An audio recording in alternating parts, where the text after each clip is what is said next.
YouTube, chicks. Get ready. You know what to do, chicks. Listen, Chick Smooth. Hey, Chick Smooth. Appreciate all the coverage that you've been doing. I've been watching your shit for a while. I just subscribed to your shit too, bro. It's now finally time we take a look at the media that was compromised during this Kendrick and Drake beef. As the dust begins to settle from the beef, everybody is now looking back to examine who actually reported fairly and who just could not hide their biasness. Now, if you guys did not watch this video from last night, please make sure you guys go check it out. AD from Community revealed that Kendrick Lamar actually hit him up personally to thank him for basically holding him down and not doubting him during his beef with Drake. Obviously, you guys know the media plays a huge role in basically deciding who wins and who lost. If I'm constantly giving praise to one person and basically downing the other person, it can definitely start to shift public perception. Now, it's one thing to be a fan of somebody, but if you're going to be in media, you have to at least try to report things fairly. DJ Akademiks and Maul were the two guys that did not put away their biasness while they were reporting on Kendrick and Drake beef. Both guys admitted to texting Drake. Drake was feeding them information every day. Anytime Drake had a record coming, these guys would go on their respective platforms to announce it for him. Now, it got so bad that Joe Budden even had to call out Akademiks and tell him, bro, you gotta stop reporting for Drake. You gotta stop being Drake's mouthpiece. It does not look good for you or for Drake. Here's what Joe said. So, Ak, you got to know that any Drake news coming from you looks away now. Yeah, it looks suspect. Yeah. Ak is the one on stream during the NBA Finals with the hacker dude on the thing, explaining to him, showing him the invoice. He's dropping names.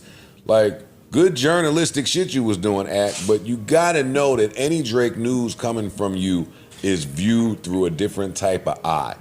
Even if you just working off your own speculation, even if Drake didn't tell you shit, it comes off as a mission sent from Drake. And that could come off like somebody somewhere is trying to get ahead of the Not Like Us video and concert. It's back to my earlier point about letting people have their moments. Just get out of the way of that moment. Even if you feel like you didn't lose the buys, this nigga, fuck this nigga, he's weak, I could get him again, I'm coming back with a track. Let the moment of the forum and the video pass. It's too much to fight. You're gonna look away. Well, then Ak is saying new Drake music coming soon. Yeah, Drake put the post up about shout out to everybody that came out to film the video, and I don't even see nothing that Drake posts no more. It's like Ak is the mouthpiece for certain things. Was that and even if I'm a Drake fan, as a Drake fan, I want Ak to stop announcing things about Drake. The Ak announcements come with a certain level of expectation, so you either meet it or don't, and then the harsh criticism coming and you're not built for that. Like, the Drake releases are much better as a surprise. Nobody knows I'm him. Here's a jam to vibe to real quick. Agreed. Anything with Ak reporting it, it just looks away. Now, I'm not gonna lie to you guys, man. The bot thing that Akademiks did on the stream was definitely over the top. The song Not Like Us is doing amazing. Everybody loves it. It's going crazy at parties, weddings. Everywhere you can think of, this song is being played. So for you to bring on somebody to try to discredit those numbers, to try to discredit how it got hot, it definitely looks like Drake sent you on that mission. Now, last night on the stream, Akademiks did respond to Joe, and Akademiks refused to stop reporting on Drake. According to Ak, all of hip-hop media has band together to try to get Drake up out of here, and Ak does not want to be a part of that agenda. Here's what he said. I seen XXL post it, and it's actually a video of my man Joe Budden. And I understand everything is happening, but I also know how I play a part in this whole rap ecosphere. And I've never apologized for any allegiance I've had, any friendships, or any perceived biases based on maybe my own personal music taste. So if you think I'm gonna stop reporting about the biggest artists in the world, you're wrong. And this is to like everybody in hip hop media. And I don't know if there's like a consortium, and I don't know if there is some type of conspiracy, and I don't know if maybe I'm left out the group chat that everybody seems to be on code with. Me, myself, personally, I have zero problem with Rolling Stone, Elliott Wilson, Joe Budden, any other person. I don't care who, even fans.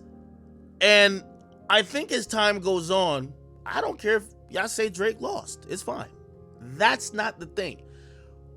What I've realized is that this ain't even about the battle now. When I hear this from Joe, he's echoing what I hear a lot of people are saying to me, but they're not saying stop reporting about, they want me to stop saying anything positive about Drake. I understand there is an entire now eco-structure of people saying, let's now push the narrative that this guy who, let's say he lost the rap battle, but he's done. He's done. He's a culture vulture. He's washed up. We have a new king. He's going to be the best ever. Drake is going to go away. I understand that's a thing that a lot of people want me to echo. I'm sorry. I just listen to Kendrick Lamar like once a month. I listen to Drake every day. I'm sorry. I just can't repeat what y'all be saying. So when it's not about, I'm not personally getting back on here trying to have or rehash conversations of the battle. The point is this, I'm making a good prediction on my behalf. And my prediction is that Kendrick is having a phenomenal moment. He's going to dominate right now. I just don't think Drake's career is done. So when people say I should either stop talking positively about Drake, I should stop making an announcement about Drake, no. No, what the fuck? The hell is that the majority of the media that is purporting, it's nothing wrong with saying Kendrick is the king and Kendrick is the guy. There's nothing wrong. Like, who cares? Like, yo, he's having this moment.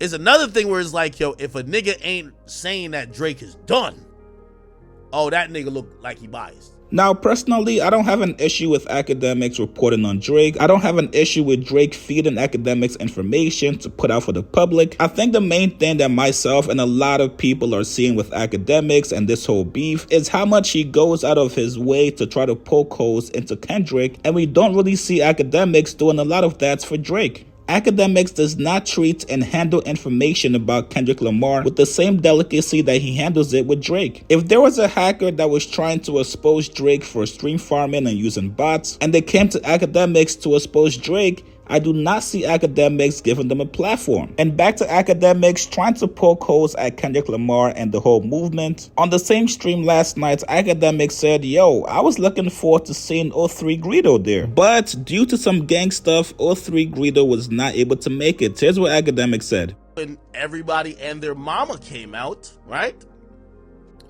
One of the people who I was kind of interested in and kind of saying, why did this person not come out? What's the person name? 03 Greedo. I thought he's West Coast, he's free. Like, this guy's super lit, got a huge buzz, didn't come out. You know, I get to find out. The Bounty Hunter Bloods, and again, this isn't like the personal stuff, this is just sets. Again, sorry, I'm just breaking it down. The Bounty Hunter Bloods, which Top Dog is, and by the way, you know, remember when I had said something about TD and I said, yo, I was getting these weird calls? Niggas was like, yo, the Bounty Hunter Bloods are mad at you. I'm like, what the fuck is that? Come to find out, I know now, okay? So anyway, no, I said something about SZA. It was SZA. So apparently, the Bounty Hunter Bloods protects, or like, they're like the overlords of TDE, right? Now, if you watch the pop out, the reason why I hear 03 Greedo doesn't get invited to that, which by the way, it's so crazy that everybody's like, oh, this pop out thing is just like some Drake dance on his grave type of thing. That was a gang unification. I think everybody knows this, right? It was like a gang unification, which to me, I just feel like that's more West Coast centric. Now, if you just quickly go to 03 Greedo's Twitter page, you guys can see he clearly addressed this. He said, yo, people are so clueless about what gangs rock with what gangs, or even individuals that can go around certain enemies or hoods that ain't super close to their hood. And then he addressed why he wasn't there. He said, yo, I rock with Dots and was invited, but I'm working on my film. And then you also have this Akademiks TV Twitter page that just puts out false information about Kendrick, especially this one on the night of the show where he said, yo, Dave Free and Whitney Alford were not in attendance tonight, only for that statement to actually be proven wrong because both parties were actually at the show. Now, I don't think Akademiks personally runs that page, but I think he does approve posts that go on that page. So these are just a few examples of why people might be frustrated at the way Akademiks has reported on the beef. You guys get in the comments below tell me what you guys think about Ak's response back to Joe. Do you guys think Ak was doing too much, or was he just doing his job? Post your comments below. Subscribe to my channel, like this video. I'll see you guys later, man.